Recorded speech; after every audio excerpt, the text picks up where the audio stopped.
আসসালামু আলাইকুম বন্ধুরা, নাচ গার্ডেনে সবাইকে স্বাগত জানাই। বন্ধুরা, শীত শেষ হয়ে গেছে এবং বসন্ত শুরু হয়ে গেছে। এটাই সময় যখন কিন্তু বিভিন্ন গাছে ফুল আসে, যেমন লেবু গাছ, আম গাছ ইত্যাদি বিভিন্ন গাছে এই সময়ই ফুল আসে। তো আজ আমি আপনাদের সঙ্গে আলোচনা করব আম গাছের বিষয়ে।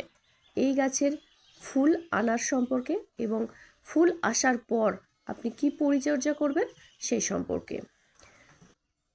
আম গাছ পুরো শীত জুড়ে ঘুমন্ত অবস্থায় থাকে, তাই ওই সময় এদের খাবারের কিন্তু খুব একটা প্রয়োজন হয় না। তাই এই গাছে খাবার শীতের আগেই দিয়ে দিতে হয়, আর পুরো শীতে কোনো খাবার দেওয়া উচিত না। এখন আপনি জল যেভাবে আপনি অন্য গাছে দেন সেভাবে কিন্তু আম গাছে জল দিলে হবে না, কারণ জল এতে খুব কম দিতে হবে। টবে বসানো আছে, কিন্তু যেহেতু এরা ঘুমন্ত অবস্থায় আছে তার জন্য কিন্তু এদের জলের চাহিদাও খুব কম থাকে। তাই এই সময় এদের জল খুব কম দিতে হবে। যেভাবে ন্যাচারালি দেখবেন গাছ শীতের সময় বড় হয় এবং শীতের শেষে দেখবেন অনেক ফুল আসে। সেটা কিভাবে হয়? যেভাবে প্রকৃতিতে শীতেতে জল বৃষ্টি খুব কম হয়, তাই গাছ জল কম পায়, তাই কিন্তু এদের শীতের পর প্রচুর ফুল আসে। তো আমাদের সেই টবে থাকার দরুন আমরা কিন্তু সেই পরিবেশটা পাই না, প্রতিদিন জল দিই। দেখুন, আমি একটা লেবু গাছ আপনাদের সামনে দেখাচ্ছি কি পরিমাণে ফুল এসেছে।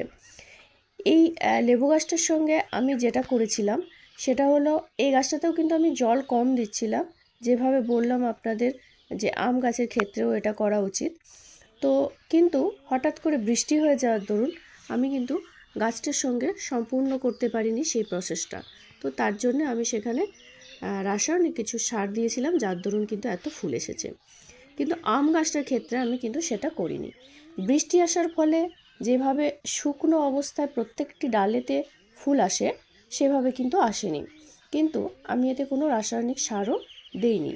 এর কারণ হলো, এই গাছটিতে আমি বেশি মুকুল চাই না। এই বছর প্রথম ফুল এসেছে, যার জন্য এতে কোনো রকম রাসায়নিক আমি দিইনি এবং অটোমেটিক যেভাবে ফুল আসে সেভাবেই এসেছে। বৃষ্টি হওয়ার দরুন সিস্টেম ব্রেক হলেও অল্প ফুল কিন্তু এ গাছে এসেছে। আমি চাইলে এতে রাসায়নিক দিয়ে আরও কিন্তু ফুল আনার চেষ্টা করতে পারতাম, যেভাবে ওই লেবু গাছটিতে দেখলেন ফুল এসেছে।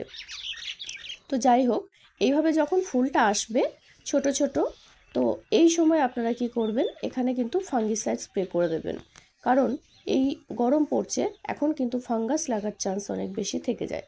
তো এই সময় আপনাকে মাটিতে কিছু খাবার আপনাকে দিতে হবে, যাতে এই ফুলগুলো খুব সুন্দরভাবে বড় হয়ে ফলে পরিণত হতে পারে। আর যে ছোট ছোট যে ডালগুলো বেরিয়েছে তারাও যেন ভালোভাবে বড় হতে পারে। তো তার জন্য আমি এই গাছটির গোড়াটিকে ভালো করে আগে খুশিয়ে নিচ্ছি।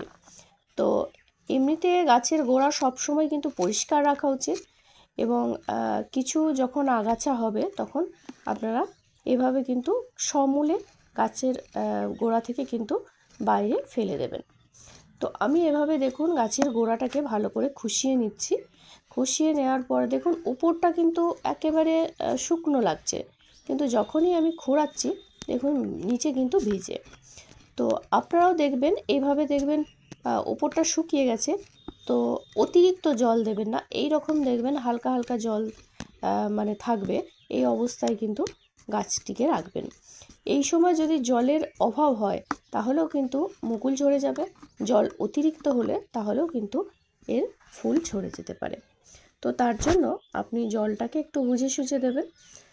তো দেখুন আমার পুরো গোড়াটা কুড়িয়ে নেওয়া হয়ে গেছে। তো চারিদিক থেকে এর যে মাটিটা সেটা সরিয়ে নেবেন। দেখুন এর উপরে কিন্তু কোনো রকম শিকড় নেই। যদি উপরের দিকে শিকড় থাকতো তাহলে কিন্তু অল্প উপরে খুশিয়ে দিয়ে আপনি সার দিলেই কিন্তু হয়ে যেত।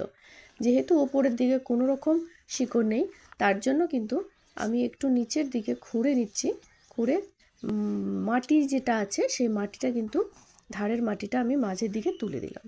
এখন দেখুন আমি এখানে কিছু সার নিয়েছি, একটু চুন নিয়েছি, একটু মিক্স সার নিয়েছি, কিছু অল্প দানা সার নিয়েছি, যেমন পটাশ এবং 14-35-14 আর খুব অল্প ডিএপি, এটা দিয়ে ভালো করে আমি মিক্স করে নিচ্ছি।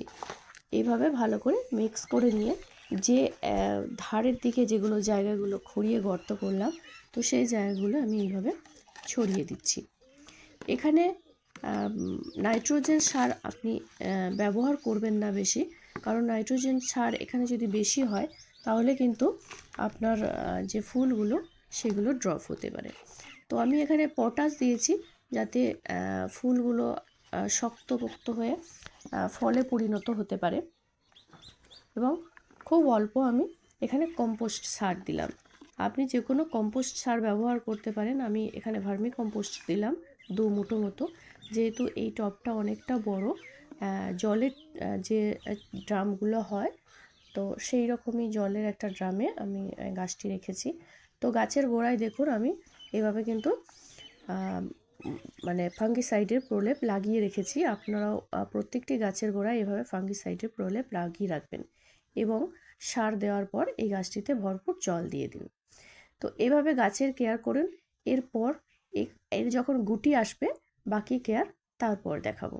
ধন্যবাদ, সবাই ভালো থাকবেন।